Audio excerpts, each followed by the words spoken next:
कार्यक्रम वेद पाठशाला में मैं आपका हार्दिक स्वागत करती हूँ। प्रिय श्रोता, परमेश्वर का वचन जीवित, पवित्र एवं सामर्थी है। आशा है कि आज के वचन से आपको आत्मिक लाभ होगा। तो लीजिए, प्रस्तुत है ये संदेश।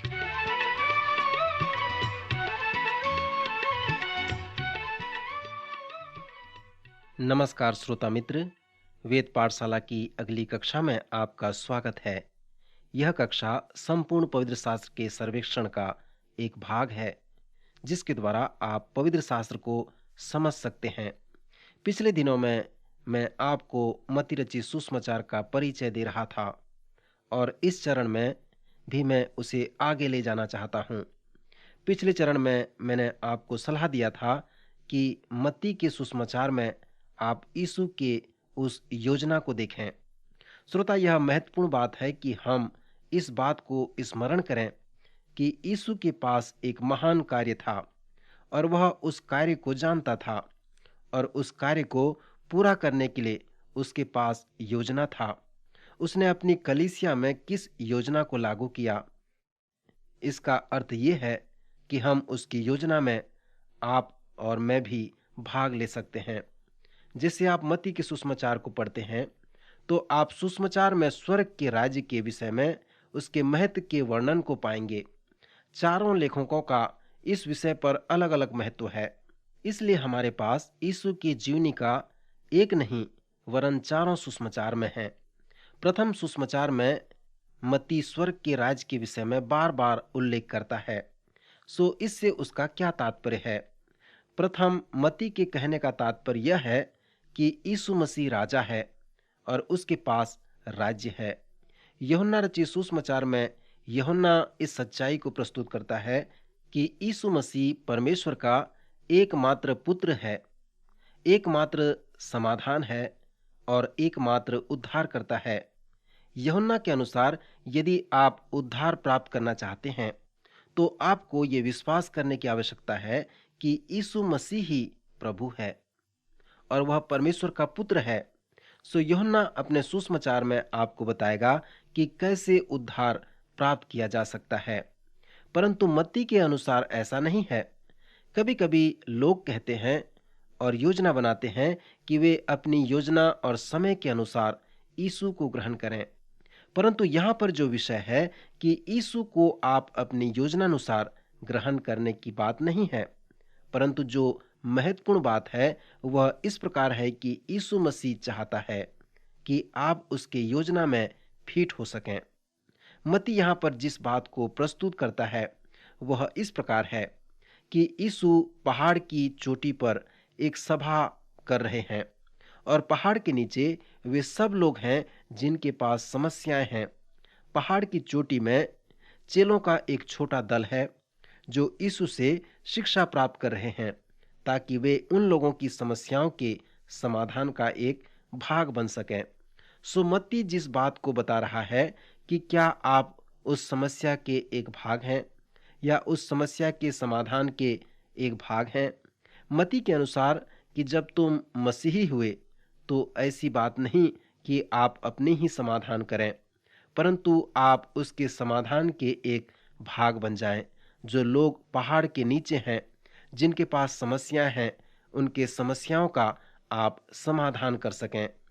यह अभिवादन अर्थात स्वर्ग का राज्य हमें पुराने नियम में वापस ले जाते हैं। पुराने नियम में परमेश्वर यहूदी लोगों का राजा होना चाहता था।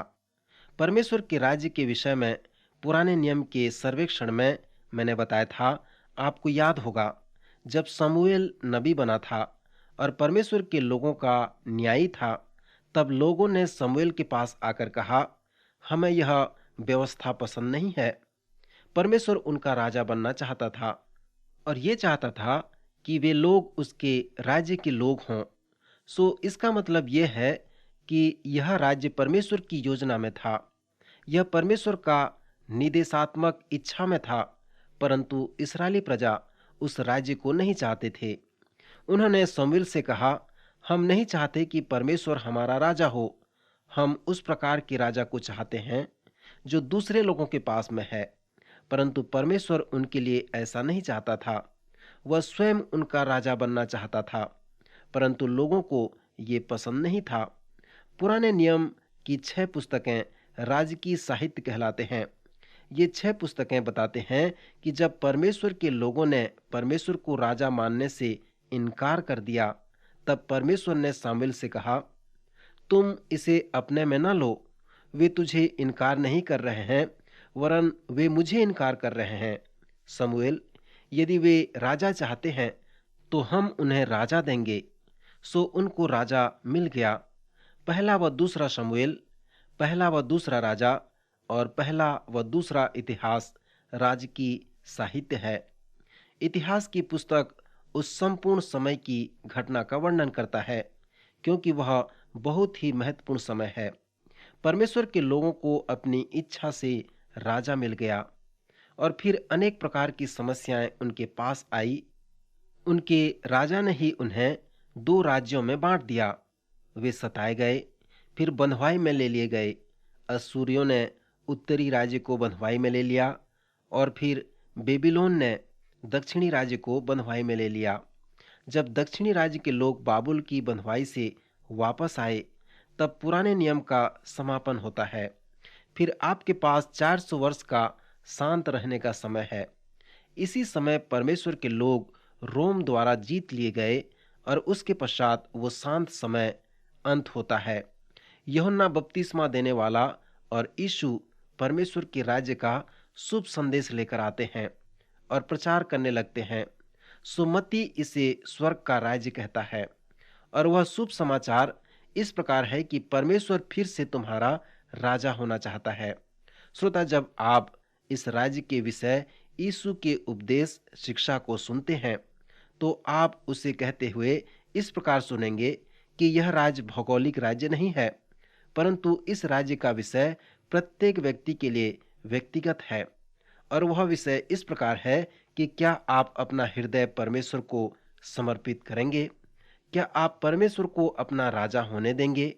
सो जब यूहन्ना बपतिस्मा देने वाले और यीशु ने परमेश्वर के राज्य के विषय में प्रचार किया, तो उनका विषय यही था, क्योंकि जो लोग इब्रानी इतिहास को अपनाते हैं, उनके लिए यह शुभ संदेश है कि परमेश्वर फिर से उनका राजा होना चाहता है।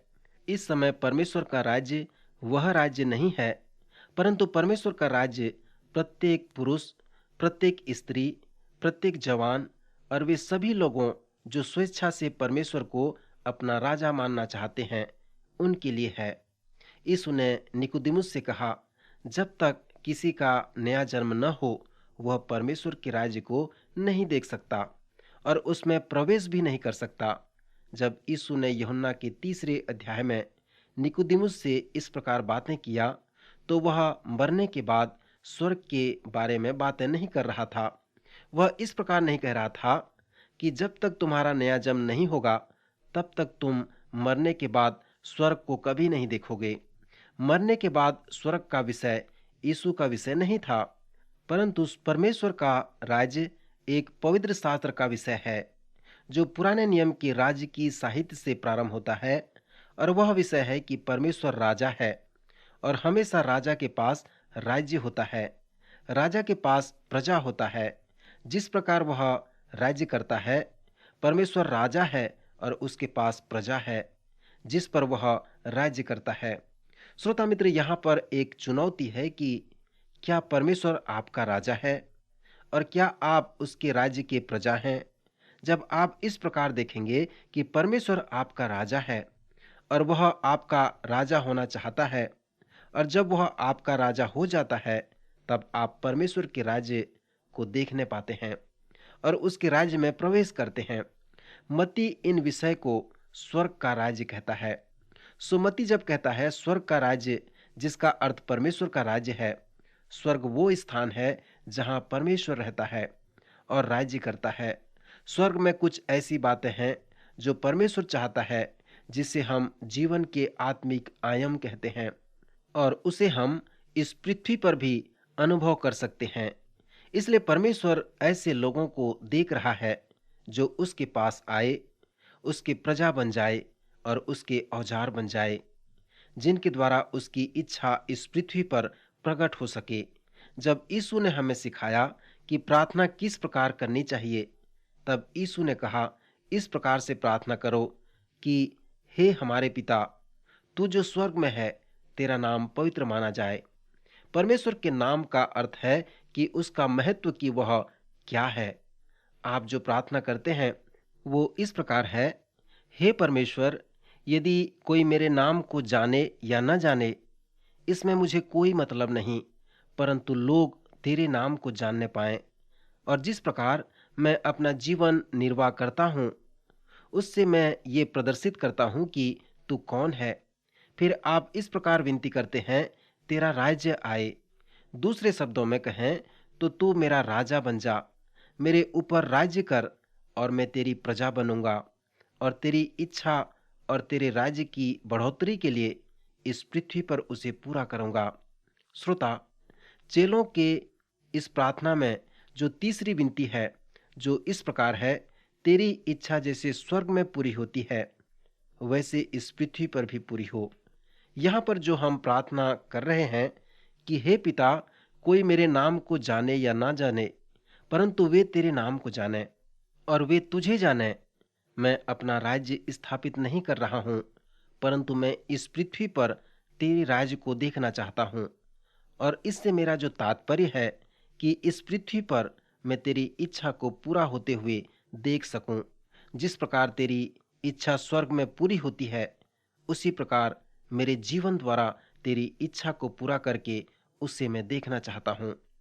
पौलुस प्रेरित हमेशा कहता है कि हमारे पास यह धन मिट्टी के बर्तनों में रखा है, कि यह असीम सामर्थ हमारी ओर से नहीं, वरन परमेश्वर की ओर से ठहरे। हम चारों ओर से क्लेश तो भोगते हैं, पर संकट में नहीं पड़ते। निरुपाय तो होते हैं, पर निराश नहीं होते। सताए तो जाते हैं, पर त्यागे नहीं जाते। गिराए तो जाते हैं, पर नाश नहीं होते। इसलिए हम हियाव नहीं छोड़ते। यद्यपि हमारा बाहरी मनुष्यत्व नाश भी होता जाता है, तो भी हमारा भीतरी मनुष्यत्व दिन प्रतिदिन नया होता जाता है। सो हमारे पास जो यह मिट्टी का बर्तन है, इसमें वो धन रखा हुआ है। मसीह हम में है और हम में होकर वह अपनी इच्छा को इस पृथ्वी पर उसी प्रकार पूरा करता है जिस प्रकार उसकी इच्छा स्वर्ग में पूरी होती है। तब स्वर्ग के राज्य को हम देखने पाते हैं। वह हमारा राजा होता है और हम उसकी प्रजा बन जाते हैं।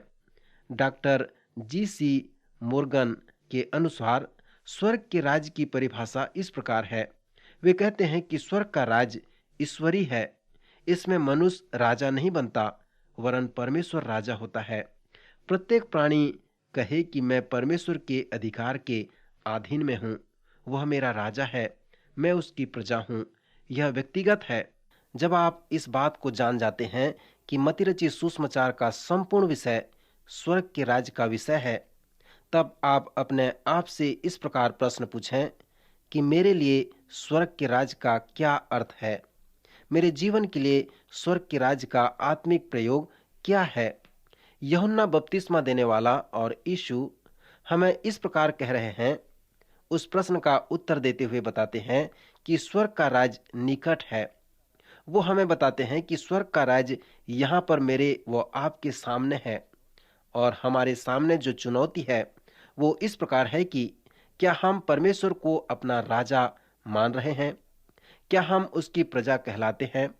और जिस प्रकार उसकी इच्छा स्वर्ग में पूरी होती है, क्या हम उसकी इच्छा को पूरी करने के लिए अपना जीवन उंडेल देते हैं? सो मित्र, जैसे हम मत्ती के सुसमाचार को पढ़ते हैं, यही विषय हमारे सामने आता है। यूहन्ना बपतिस्मा देने वाला और प्रभु यीशु मसीह हमारे प्रश्नों का उत्तर देकर कहा है, मन फिराओ, क्योंकि स्वर्ग का राज्य निकट है। श्रोता, मन फिराने का तात्पर्य यह है कि जिस मार्ग में आप जा रहे हैं, उस मार्ग से पीछे मुड़कर विपरीत दिशा में चलना। यदि कोई रास्ते में चल रहा है और आप कहें मन फिराओ, तो उसका अर्थ यह है पीछे मुड़ जाओ और विपरीत दिशा में चलो। इसका अर्थ यह भी है तुमने अपने जीवन भर गलत मार्ग में चला है, इसलिए मन फिराओ। मित्र, मन फिराने का अर्थ है अपने मन को बदल देना। अपनी इच्छा को बदलना, अपनी दिशा को बदलना। और इसका अर्थ ये भी हो सकता है कि फिर से विचार करना। जब यूहन्ना बपतिस्मा देने वाला और यीशु स्वर्ग के राज्य को प्रस्तुत किया, तब उन्होंने मन फिराने के लिए चुनौती दी और हमें अनेक बातें बताई। सर्वप्रथम वे हमें बता रहे हैं कि राजा के विषय में विचार करें, और जब वह अपने राज्य के विषय में बता रहा है तो वह हमसे क्या कह रहा है। जब तुम इस बात को जानोगे कि राजा कौन है और वह क्या चाहता है, तब तुम इस बात को भी जानने पाओगे कि उसके महत्व और हमारे महत्व में बहुत अंतर है। स्वर्ग के राज्य का महत्व हमारे संस्कृति, हमारे समुदाय से बढ़कर है। वह हमारे समुदाय, हमारे विचारों से सहमत नहीं है। इसलिए जब तुम उस राजा और उसके राज्य के विषय में विचार करते हो, तो मन फिराने की जो पहली सीढ़ी है, वह है अपना अपराध स्वीकार करना। उस सच्चाई को स्वीकार कर लेना कि मसीह के महत्व से तुम्हारे महत्व का कदम बाहर है। इस बात पर विचार करें कि जिस प्रकार राजा चाहता है, उस प्रकार आप जीवन व्यतीत नहीं करते। जिस प्रकार मसीह के पास महत्व है, उस प्रकार तुम्हारे पास नहीं है।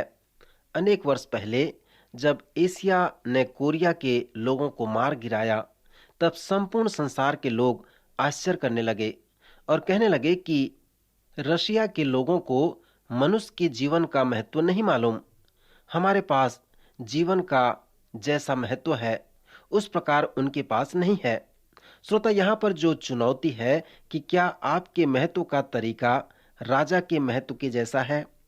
पहाड़ की चोटी से मसीह ने कहा, बुरे का सामना न करना, परंतु जो कोई तेरे दाहिने गाल पर थप्पड़ मारे, उसकी ओर दूसरा भी फेर दे। यदि आप इस शिक्षा को सुनते हैं तो आप अपने आप से कह सकते हैं, यदि मैं ऐसा करूं तो वे मेरी हत्या कर देंगे। तब राजा आपसे कहेगा, तुम मेरे लिए मरने का निर्णय किए हो, क्या यह ऐसा नहीं है? यदि आप उससे ऐसा कहते हुए सुनते हैं जो राज्य के विषय में बताता है, तो उसे अवश्य सुने और पवित्र आत्मा के द्वारा उसे मान लें। श्रोता मित्र, मन फिराने के बाद जो अगली सीढ़ी है, वह राजा के राज्य के महत्व को मानना है, उसे स्वीकार करना है। जब आप कलीसिया व उसके महत्व को समझ जाते हैं, तो आप ये भी समझ जाते हैं कि जब आप उस कलीसिया के एक भाग बनते हैं, तो आप स्वर्ग के राज्य का एक भाग बन जाते हैं।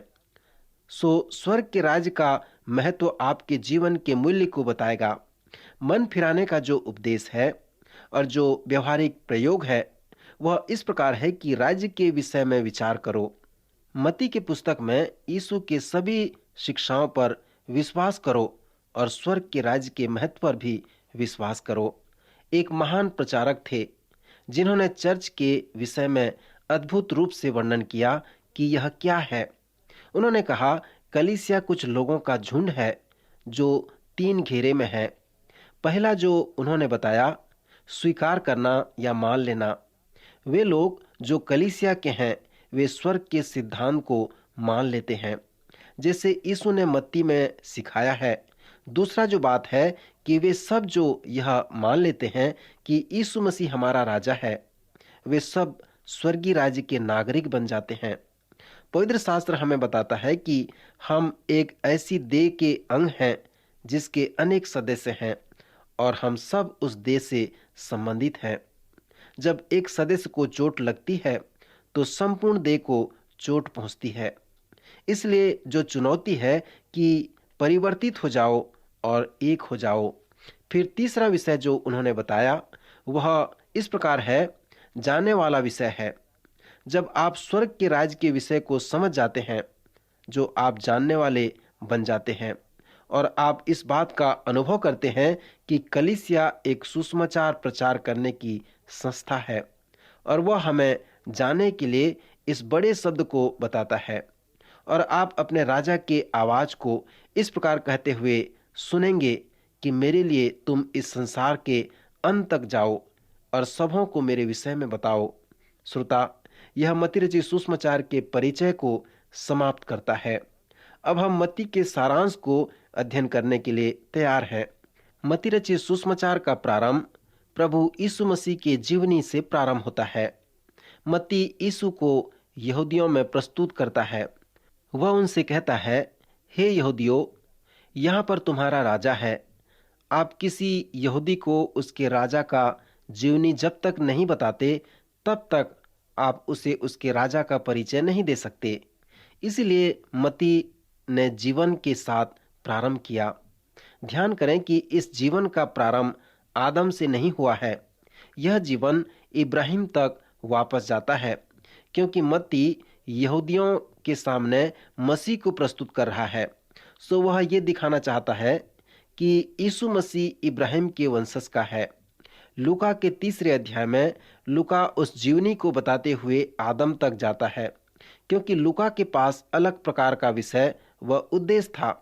लूका ने सुसमाचार लिखकर यीशु के मनुष्यत्व को प्रमाणित किया है।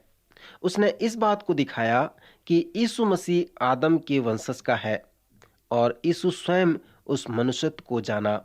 जैसे आप यीशु के जीवनी को मत्ती में पढ़ते हैं तो कुछ विषय आपको रोचक लगेंगे, क्योंकि आपने पुराने नियम में उनका सर्वेक्षण किया है। मत्ती द्वारा बताए गए जीवनी में आप रूत और बोआज को भी पाएंगे। श्रोता, क्या आप रूत और बोआज के उस सुंदर कहानी को स्मरण करते हैं? रूत और बोआज यीशु के परिवार में से हैं। बोआज की माता, जिसका नाम राहाब था, और वह एक वेश्या थी। मित्र, क्या आपके परिवार में कोई वेश्या रहे हैं? यीशु के परिवार में थे। मैं सोचता हूं कि यह बहुत ही रोचक बात है। मत्ती के सुसमाचार में उसके लेख यीशु के जीवनी को बताता है। जैसे मैंने पहले आपसे कहा था कि यीशु मसीह के जन्म का विषय सुसमाचार के लिखने का मुख्य विषय नहीं है।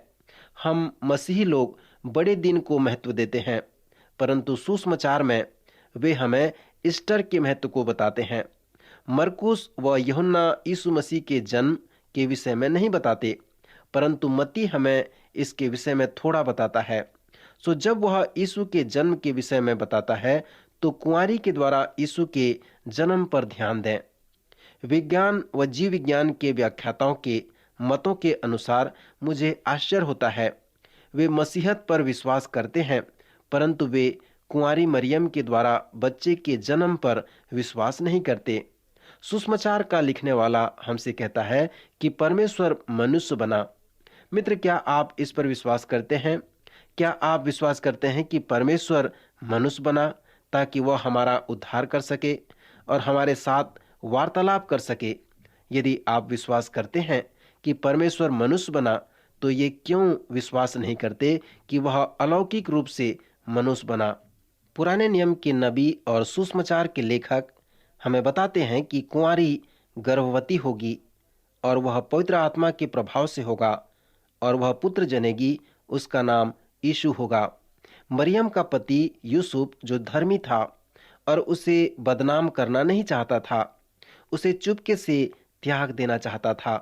श्रोता, मत्ती बताता है कि जब यूसुफ ऐसा सोच ही रहा था, तब उसने अलौकिक दर्शन प्राप्त किया। परमेश्वर ने उससे कहा, तू अपनी पत्नी मरियम को अपने यहाँ ले आने से मत डर, क्योंकि उसके गर्भ में जो बच्चा है वह पवित्र आत्मा की ओर से है। सो मत्ती इस प्रकार से उल्लेख करता है। मत्ती के लेख के अनुसार क्या आप विश्वास करते हैं? मित्र, यीशु के जन्म की कहानी में यीशु के नाम पर ध्यान करें, क्योंकि यह महत्वपूर्ण है। यीशु नाम का अर्थ है उद्धार देने वाला। यीशु उद्धार करता है। फिर इमानुएल का अर्थ है कि परमेश्वर हमारे साथ। इमानुएल नाम इस बात को वर्णन करता है कि वह कौन और क्या है। सो यीशु परमेश्वर है और यीशु हमारे साथ है।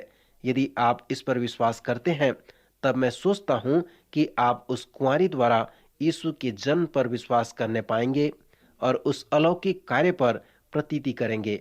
श्रोता मित्र, इस क्रिसमस कहानी का व्यक्तिगत आत्मिक प्रयोग किया है। यहाँ पर 3 प्रकार के लोगों का वर्णन किया गया है।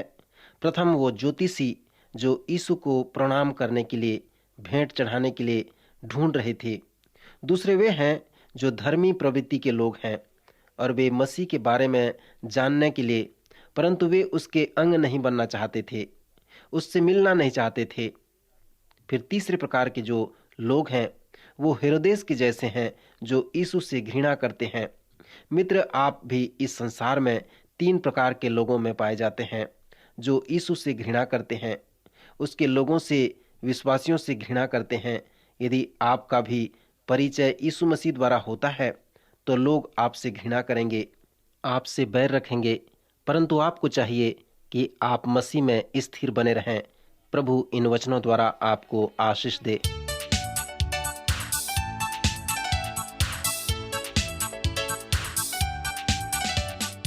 आज का कार्यक्रम सुनने के लिए हम आपको धन्यवाद देते हैं। श्रोताओ, आत्मिक विषय से संबंधित कोई सवाल आपके मन में है तो आप अपने सवालों का जवाब इस पते पर प्राप्त कर सकते हैं। हमारा पता है कार्यक्रम Ved Pathshala, radio Vishwavani, post box number 317, Lucknow 226001, Uttar Pradesh. पता एक बार फिर सुन लीजिए। कार्यक्रम Ved Pathshala, radio Vishwavani, post box number 317, Lucknow 226001, Uttar Pradesh. और हाँ श्रोता, आप हमसे ईमेल के द्वारा भी संपर्क कर सकते हैं। हमारी ईमेल आईडी है hindiembc@radiovv.org, hindiembc@radiovv.org। अब हमारे कार्यक्रम का समय यहीं पर समाप्त होता है। अगले कार्यक्रम में आपसे फिर भेंट होगी। तब तक के लिए हमें आज्ञा दीजिए। नमस्कार।